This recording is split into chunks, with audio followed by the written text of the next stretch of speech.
Ойланып жасап отырмын. Сәлем достар, сіздермен бірге екі өзерді. Бүгін денеге грудаққа еш жағдайда байланыс жаттығулар жасаймыз. Сонымен простой қарапайым жаттығулар. Сонымен кеттік.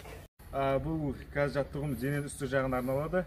Және нагрузканы тоқтаса баста деп айту керексің. Дай бастап.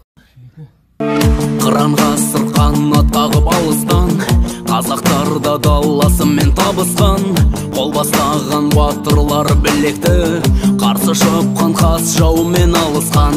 Қасым ханның қасқа жолын қастерлеп, қарсылассан қара тастай жанышқан, қаны алтын қылыш алған қолыңа, қайсар ерлер жаралған от намыстан. Қазағымның батырлары, қайтпас қайсар жүректері, шеттерімен батыл бәрі, сом денелі білекті. Қазағымның батырлары, қайтпас қайсар жүректері, шеттерімен батыл бәрі, сом денелі білекті. Сонымен жігіттер, сіздермен осы видео бітті. Сонымен келесіде жолыққанша.